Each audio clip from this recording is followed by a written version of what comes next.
Hello everybody, thank you for joining us. Today we'll be drawing a hand flat on the table, but we're showing it from this angle. So we'll first lay out our table. Like so. We'll determine an area for the hand. So let's say that that'll be one hand, and we're showing a set of options.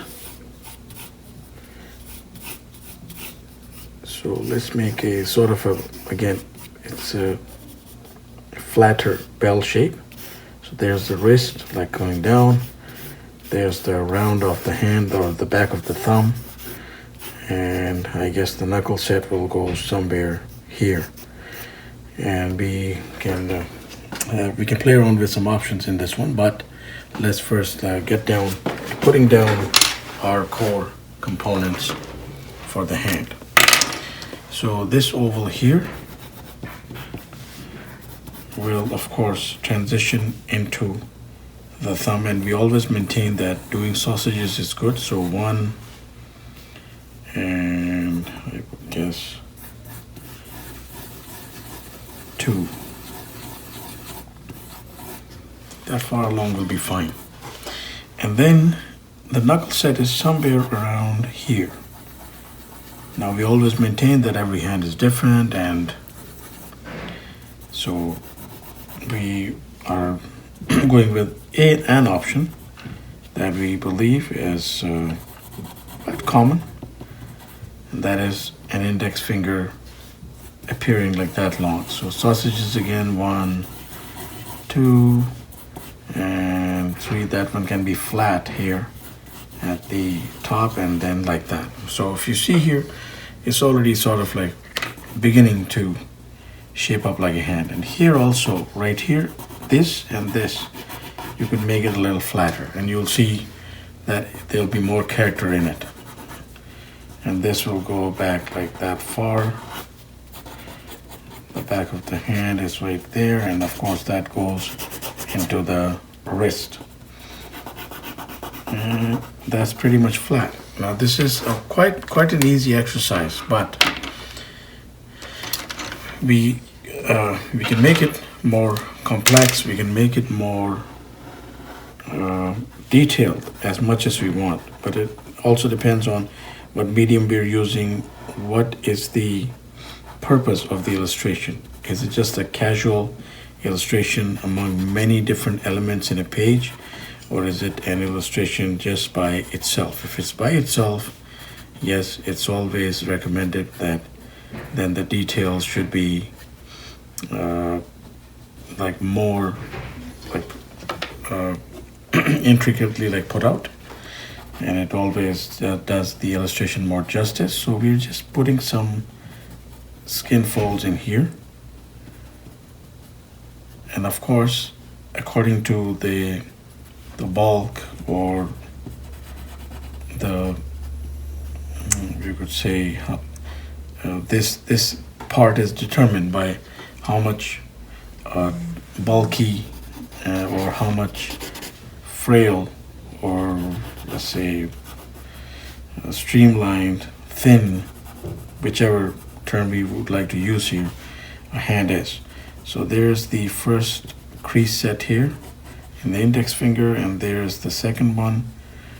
How apparent it'll be will depend on the placement, the angle, but our angle is pretty much from the side, so we'll probably end up as something along this line. This should be a little thicker in this case, so, and this should be a little thicker too,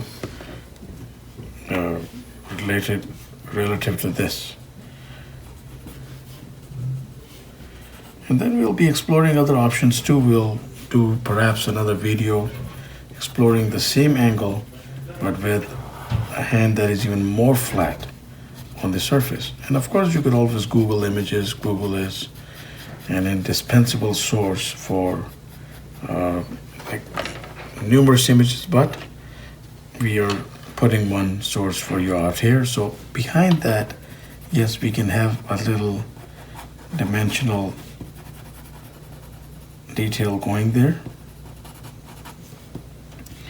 and perhaps a hint of the middle finger right there, and either it'll show right like next to it here, or it'll show in part over here. Like that depends on how we would like to go about it. And I know that that now appears a little too messy, and that looks like a thick, overly done thick finger. So we will outline the intended, just in line like that, sort of. The index finger, and there's the nail.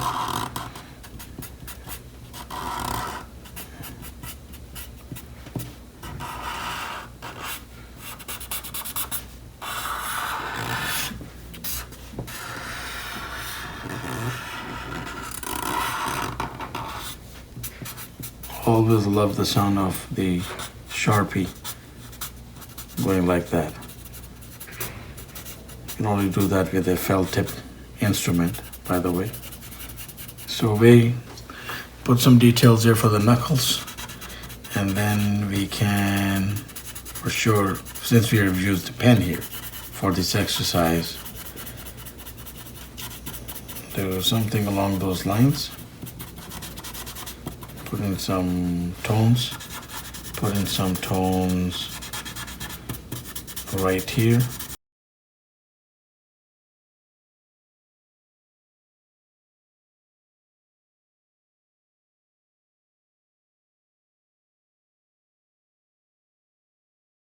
We've always maintained, in terms of if you're using ink as a medium and you're using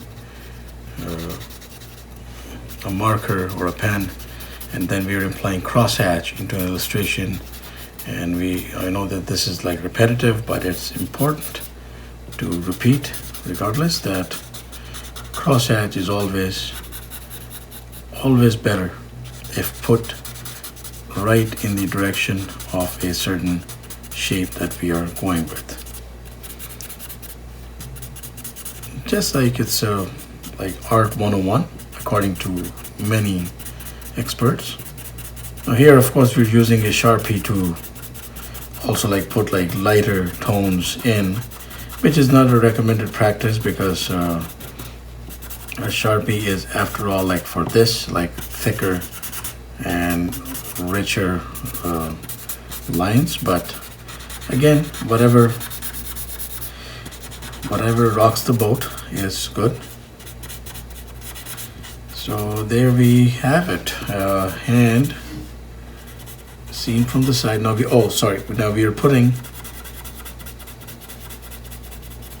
imagining that we are looking at it from a certain angle whereby a bit of the next finger is sort of visible, and then we can do that. Otherwise, we could just leave the index finger, have a hint of the other finger going, and we got ourselves our illustration. So let's just fade out some more tones here. See how that looks, and there we are. And of course, we can incorporate as many details as we want, into this, the finer, the skin lines, the creases. We can make it as detailed as we want, and that is an exercise for another day. And of course, you can do that at your discretion. You can look at different illustrations and work it out. So we will do another video too, in which we will have it hand flat on the surface from this particular angle. But here is an angle, so I'm just putting a little shadow tone there. So please do try it out. It's a lot of fun, and perhaps even it's essential practice in anatomy of the hand. Please subscribe, keep in touch, and have yourself a wonderful day.